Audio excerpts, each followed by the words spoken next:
Hey Living Waters family, Drew here with another Soul Care Saturday video. Honestly, I kind of forgot I had to do this week, and so I remembered in my car. So, mobile video today.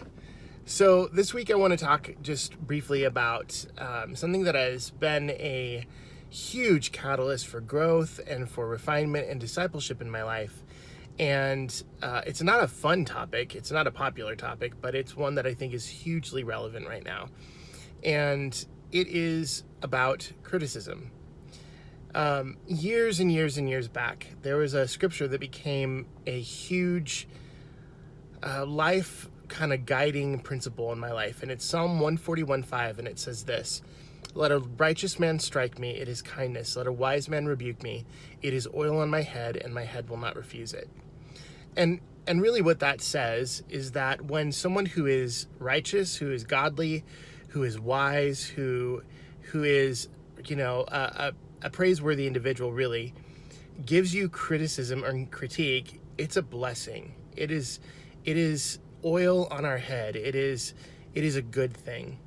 And for me, I grew up just really hating criticism and really feeling insecure about anyone who would be critical or criticize something that I was doing or saying or something I had done. It just struck on all my insecurities. And so to embrace criticism was not easy at all. It was so counterintuitive. But it really became something that I made a value of my life. And whenever someone in my life who I knew loved me and I knew was godly and I knew loved the Lord and had kind of a history or reputation of wisdom or whatever it was, someone who had earned the right basically because of their attributes, whenever they had something to say to me or criticism to give me, I listened. I determined to just listen and receive it and ponder it and not even respond. In fact, I would never respond to it. I would say, well, let me think about that, or I'm gonna think on that for a while. And then what I would do is I would go to someone else who I loved, who was godly, who was wise, who had proven to me in their life that they were, of good character. And I would do the really humbling thing of saying, hey, so-and-so just said this to me about me. I need you to tell me if you see the same thing. And let me tell you, it is one of the most vulnerable things to go to someone you love and respect and hope that they love and respect you and share with them something hard that someone else just said about you to them and say, is it true? And you know what? Sometimes, a lot of times, it was true. And it was something that I had to really receive and evaluate in my life, whether it was a point of immaturity or whether it was a point of insecurity or just, a blind spot that I had or, an attitude or an opinion or just a bad habit. It was invaluable to have that correction and people giving me the feedback because they loved me and they wanted me to grow. And obviously not every bit of criticism that comes at you is, worth receiving. Honestly, sometimes people don't have the right to receive it or to give it, or sometimes they're criticizing you out of their own brokenness. And, for me, it always became, when someone was giving me criticism, do they have the place in my life to do that? And even if they didn't, even if they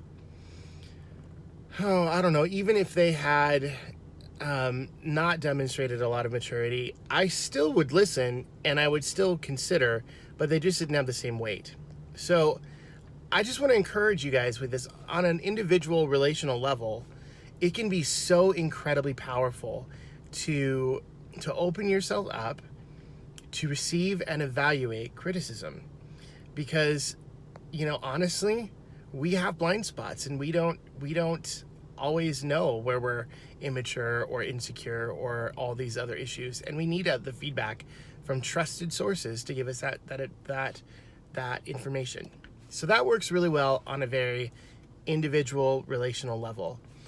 But we are existing in a culture that culturally has a lot of criticism and has a lot of things to say that maybe for our own experiences, maybe we haven't thought about things that way, or we haven't recognized our own issues.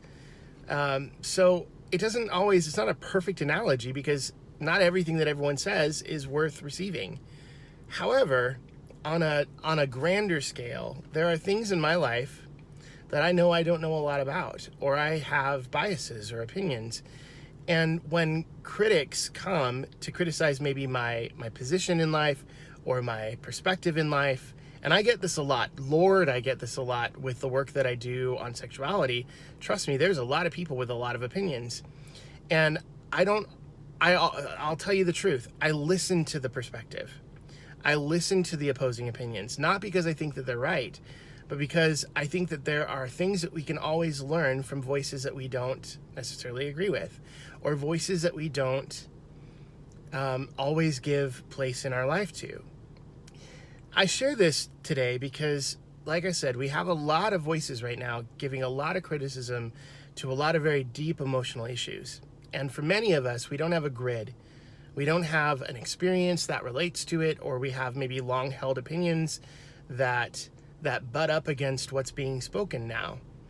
And I think that it would be good for us, all of us, to take a moment and to listen and to evaluate whether or not the criticism on culture, maybe on a people group or on a race or whatever, has any validity. And what we can do with that is when we have a perspective that's coming at us and it's not in our normal wheelhouse, it's not in our normal community. Do we have people in our lives that are different enough from us, but also relationally connected with us enough that we can go to say, hey, here's an opinion, a perspective that I don't understand, I don't necessarily agree with, I don't necessarily like, but can you tell me, is there something good in there that I need to glean from this? Honestly, we learn best when we listen to perspective and opinion that isn't our own, that is not from our own echo chamber, that is not from our own community. And even if we don't adopt the things that are being told to us, the perspective or the opinion of others can help shape or form how we embody and encapsulate our own opinion. Like, for example, like with my own life, I don't agree that homosexual behavior is right or good. I don't believe in all the different sexual identities. I think that identity is fluid. I think that, at any rate, I could go on. But what I do know is that when I listen to the critics of ministries like mine, of perspectives like mine, what I can often hear is pain, and I can hear the offenses. And whether or not I agree with the conclusion, will I take the time to listen to hear the offenses? Because sometimes maybe I have said something in a way that's insensitive, or maybe I have acted in a way, or people in my own group or community have acted in ways that have been hurtful. And if I'm just so stubborn that I won't listen to a different perspective, that I never hear it, yeah, that's a problem. So here's my challenge for us as a community. Can we be open to criticism? Can we listen to receive and filter the criticism through trusted counsel?